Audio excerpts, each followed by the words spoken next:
नमस्कार दोस्तों। सावन का महीना भगवान शिव को अति प्रिय है।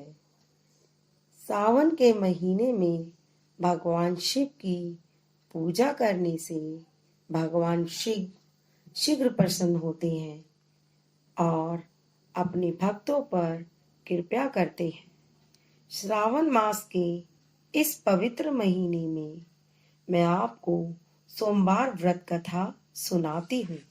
ज्वालापुर नगर में एक साहूकार रहता था। उसके घर में धन धान्य की कोई कमी नहीं थी। बस कमी थी तो एक पुत्र की। इसी चिंता में साहूकार दिन रात घुलता रहता था। पुत्र प्राप्ति की कामना में वह प्रत्येक सोमवार को शंकर भगवान तथा माँ पार्वती का व्रत और पूजन किया करता था। संध्या होते ही शिव मंदिर में जाकर वह शिव जी के सामने दीपक जलाया करता था। उसके इस भक्ति भाव को देख एक दिन श्री पार्वती जी ने शिवजी महाराज से कहा, ज्वालापुर का साहूकार आपका अनन्य भक्त है और सदैव आपका व्रत और पूजन बड़ी श्रद्धा से करता है। आपको उसकी मनोकामना पूर्ण करनी चाहिए। पार्वती जी की बात सुनकर शंकर भगवान मुस्कुराए और बोले, प्रिय, पृथ्वी लोक में सभी प्राणियों को उनके पूर्व जन्म के पाप पुण्य के अनुसार ही फल मिलता है। तब पार्वती जी ने अत्यंत आग्रह से कहा, महाराज, जब यह साहूकार आपका अनन्य भक्त है, अतः यदि इसे किसी प्रकार का दुख है तो उसको अवश्य पूरा करना चाहिए, क्योंकि आप सदैव ही अपने भक्तों पर दयालु रहकर उनके दुखों को दूर करते हैं। पार्वती जी का आग्रह शंकर भगवान टाल न सके और बोले, हे पार्वती, इस साहूकार के कोई पुत्र नहीं है।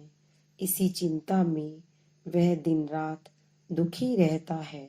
विधि के विधान अनुसार इसके भाग्य में पुत्र न होने पर भी मैं इसे पुत्र प्राप्ति का वरदान देता हूँ, परंतु उस पुत्र की आयु केवल 12 वर्ष की ही होगी।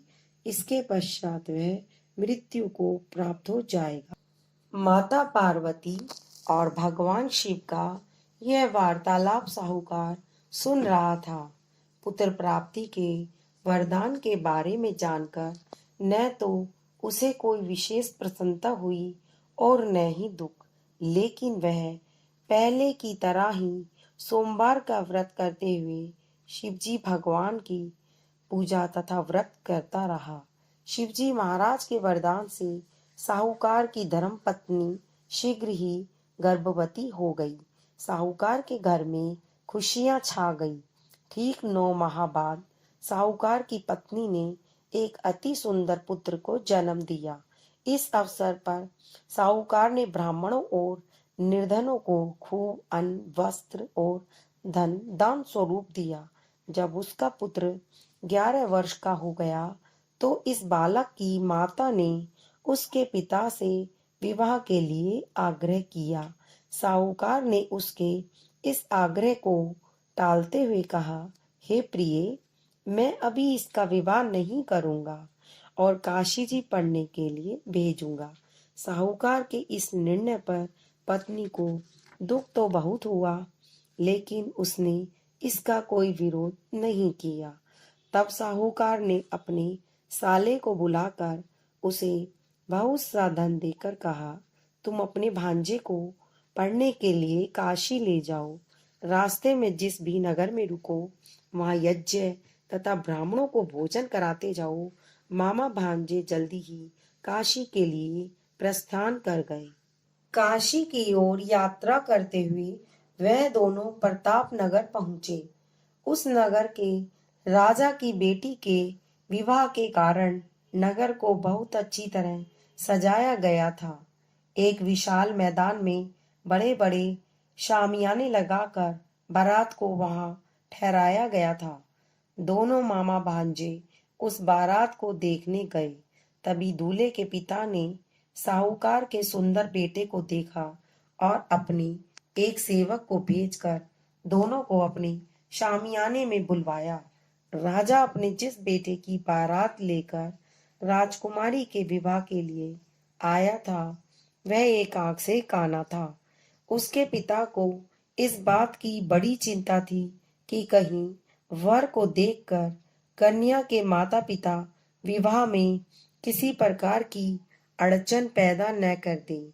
वर के पिता ने मामा भांजे को जब सारी बात बताकर बार बार उस लड़के को दूल्हा बनाने का आग्रह किया तो मामा ने बात स्वीकार कर ली।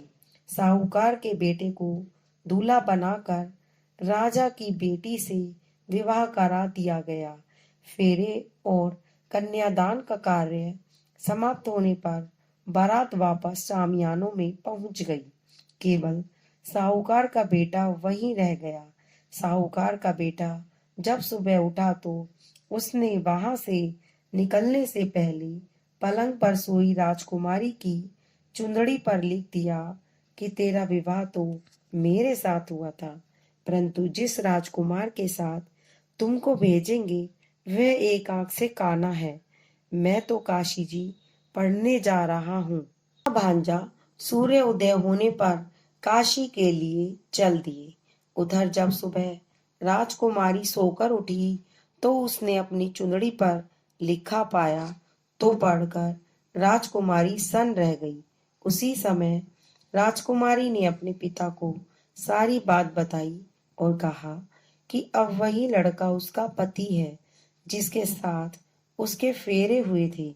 सारी बात जानकर राजा ने उस काने लड़के के साथ राजकुमारी को विदा करने से इनकार कर दिया। राजा अपने काने बेटे और बारात के साथ खाली हाथ लौट गया।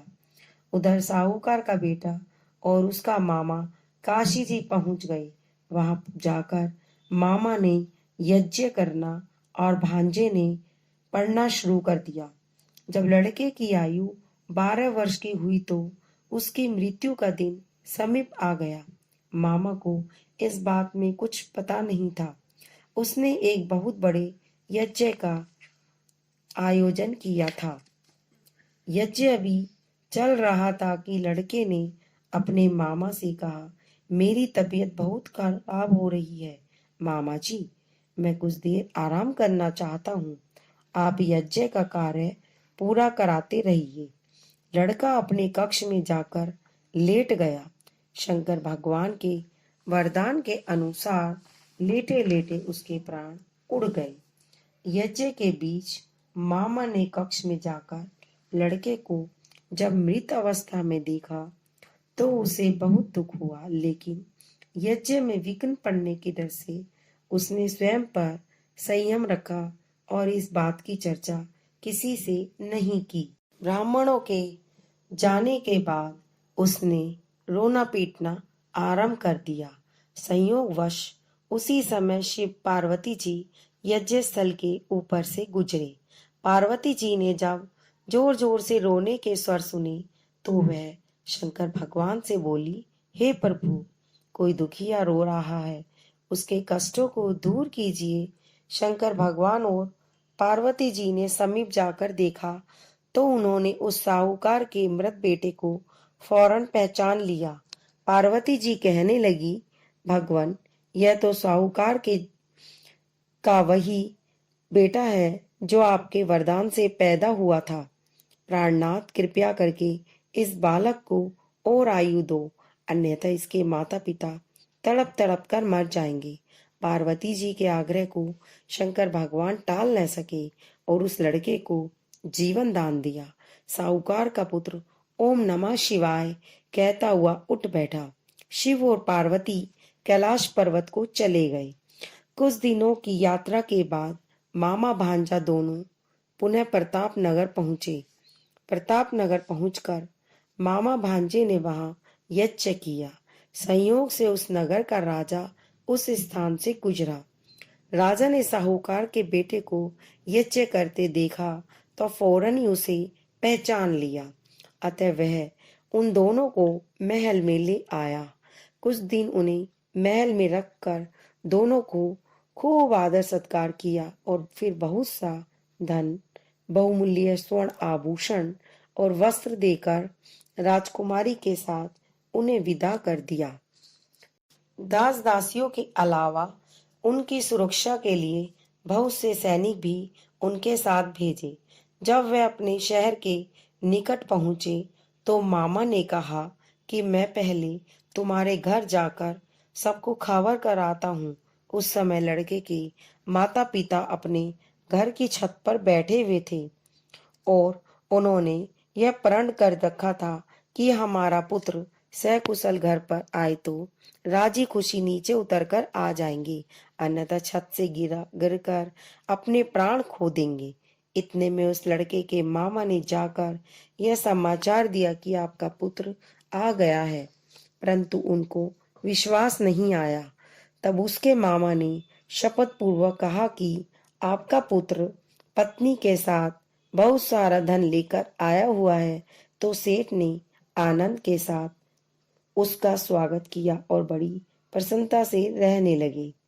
इसी प्रकार जो प्राणी सोमवार को विधिवत व्रत करके शंकर भगवान व मां पार्वती की पूजा करता है, उस पर नीलकंठ महादेव अनुकंपा करके उसका घर खुशियों से भर देते हैं, निसंतानों को पुत्र प्राप्ति का वरदान देते हैं और धन संपत्ति के भंडार भरते हैं, दीन दुखियों को दुख दूर करके उनकी मनोकामना पूरी करते हैं।